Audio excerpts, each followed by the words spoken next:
Okay, it is that time again. Performance reviews are here. This slideshow is a very quick refresher on how to conduct performance reviews, the basic steps for finding all the information you need, planning it, scheduling them, executing them effectively, a few tips on what to be aware of, some common pitfalls, and then there's actually a very short video that shows how to conduct a great performance review. So thank you so much for taking the time to review this.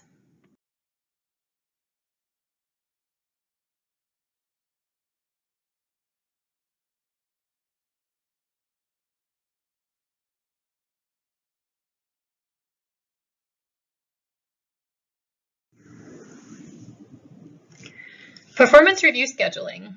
It's important for you to schedule your performance review meetings when you are able to give your employee your undivided attention. If you are also managing the floor or engaged in other tasks where you may be interrupted, it sends them a message that they are less important. And since it's a rare opportunity for you to have this one-on-one time with your employees, make sure that it is a protected time where you won't get interrupted. Also, be sure you find a location that allows for privacy. It's definitely not a situation where you want to be at a table really close to the bar where the bartender can hear what you're saying or near other employees. Certainly a lobby table is fine as long as it's in a place that's private and out of earshot of others. Be sure to give your employees several days notice for their review, and give them a copy ahead of time of the review form to take it home and complete as a self-evaluation. It's probably something where they're more comfortable rating themselves out of eyeshot of their manager. So giving them some time ahead of time to get that done is excellent and helpful. And then be sure to allow yourself at least 15 minutes for each review. Some may be a little bit shorter. Some may hit that 15-minute mark or go over just a bit. But in order to really give them a chance to review themselves and you a chance to review what you've rated and then to review goal setting and set new goals, it will take about that long.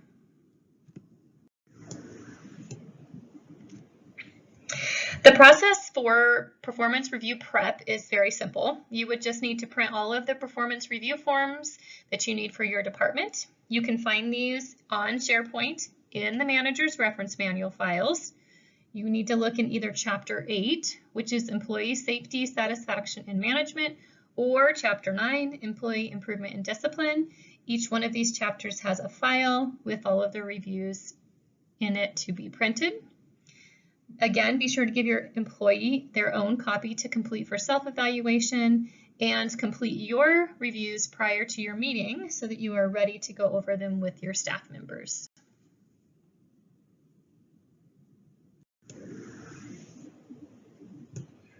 This slide is actually full of really great information, so just take note of all of these tips. These are some common pitfalls that may occur when managers are preparing for or conducting their performance reviews. So some common issues can be lack of differentiation. If a manager rates everyone pretty much the same, it may result from a reluctance to pass judgment or a lack of confidence in the process. But this can result in leniency, where everyone gets high ratings, or severity, where everyone gets low ratings, or a universal feeling that everybody is doing just fine, which provides mediocre ratings. Of course, this is ineffective because not everyone is universally the same in any location. So be sure to look at each employee as an individual, taking into consideration their superpowers and what might be the instances when they face kryptonite. Another issue that may pop up is the recency effect. So weighing recent events too heavily. If there was a negative occurrence in work that happened recently, but overall the person is generally a positive employee, it can be easy to hone in on that most recent event. We want to ask you to avoid this. So perhaps you can work to take notes about employees' performance or reflect as far back as possible so that the ratings you provide are relevant to the 3 to 5 month period you are evaluating rather than giving more weight to that recent event. Then there's the halo horns effect. This occurs when an employee is highly competent or incompetent in one area, and you rate the employee correspondingly high or low in all areas. So just please keep in mind every employee is multifaceted. Be sure you consider each skill or responsibility individually rather than having that one really great aspect or really negative aspect color all your judgments. And then there's the issue of personal favoritism. Some managers do allow their impressions of employees or their personal feelings about them to dominate performance rating process. Please, please, we ask you to work hard to take your personal feelings completely out of this rating process and only focus on the performance of skills.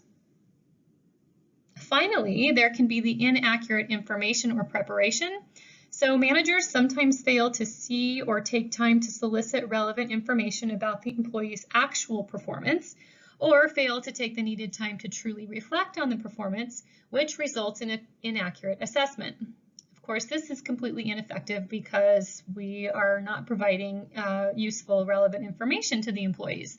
So be sure that you do allow yourself enough time to provide accurate and thoughtful assessments of each employee. During the meeting, it's great for you to set your employees at ease first by letting them know that the goal of this meeting is to talk about what is working great and to set goals for things that might need a little bit of improvement. Be sure that you give your employee time to talk about their self-evaluation, listen and take notes, and then go over your evaluation form with the employee, pointing out areas where you agree that the employee has excelled at a skill or responsibility, and share your appreciation sincerely for their work in this area.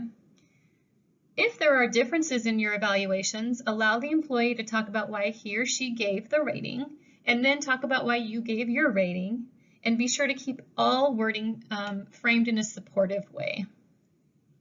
Allow enough time to go over previous goals. So you'll find these previous goals on either previous performance review forms or on the previous training packet if they are a new hire.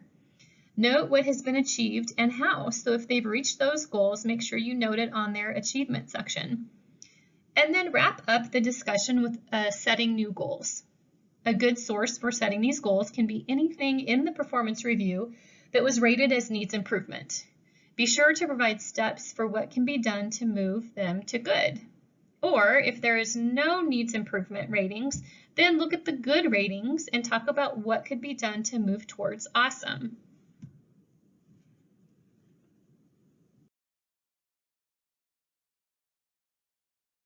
Performance review interviews. Both managers and employees tell us they're nervous about them. Why is that? Perhaps it's because they've had a poor experience previously.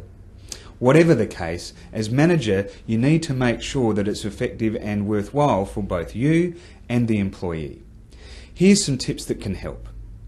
Make sure that you recognise the outcome of a performance review interview should be a learning and development plan for the employee for the next 6 to 12 months. Remember, a review interview is not about a remuneration review or an opportunity to talk about really poor performance and corrective action. It should be about developing a learning and development plan for the employee. Therefore, to make it work best, remember that you should do some preparation and make sure you give the employee a few days' notice before the interview so they have a chance to prepare as well. Use documentation with a few questions that each of you can consider in preparation for the interview. And when you're in the interview, make sure you try and focus on talking about what you'd like as a manager going forward rather than a history lesson on what has or hasn't worked previously. Now, to demonstrate some of the key points of the interview process, our HR expert Carol McCormack is acting as the manager. I am acting as the employee. As we pick up the action, you'll see that Carol is opening the discussion with some key points. Stephen, just before we go into the appraisal this afternoon, I just wanted to go through with you the process that we're going to use. So what I like to do is I like to ask you how you think you've performed in each one of the key performance areas that are on your appraisal form, so I can get your feedback. Then we can have a discussion around that. Carol will now show us how to give some feedback on good performance. And I agree, Stephen, with your self-assessment. In fact, I really want to congratulate you on the effort that you've put in to bring in those 4 big key accounts, and especially in the last quarter. That's made a significant contribution to the organisation. So whatever you've been doing there is working really well, obviously for you and for the organisation. So great work there. Now Carol will demonstrate how to give some feedback on not so good performance. One of the areas that I am concerned about is the issue that we talked about a few weeks ago with perceived conflict between Jane and Mary, which is now kind of spilled over into the other team members. And I know that we agreed that you would deal with that as their manager. I just wanted to know how you're progressing with that and what else we need to do. Okay, so you've mentioned that perhaps maybe you're a bit uncomfortable in dealing with that situation. Would you be interested in some assistance either from myself or perhaps some training, conflict management workshop that perhaps might give you a bit more confidence to deal with that? Yeah, I'd like that. That'd be great. Have you got any ideas of your preferred way of doing that? Great, okay. I'm pleased that you're willing to go along and get some skills, because managing your people is a really critical success factor for the future. A critical part is to sum up and close the meeting well. Carol's going to show us how. Stephen, you should be very proud of the year that you've had. You've made a significant contribution to our results and exceeded the budget, so well done for that. The other area that we are concerned about is the people management side. That is perhaps maybe not your most favourite side, but let's see if we can work on that. As we mentioned, you are keen to have some conflict management training. Let's meet next Friday, shall we, and look at the courses that you've outlined that you might be interested in attending. That sounds really good. Stephen, what we'd like to do now is I will make sure that you've got a copy of the documentation and all the points that we've agreed on, so that we can work on the action plan for the next planning period. And so I'll make sure you get a copy of that for yourself, and the other copy will go on your personnel file. Thank you for a great year. Thank you very much. Thanks, Carol. I hope those tips were helpful. Did you notice that Carol at each stage asked for my input as the employee, as well as having her say as manager?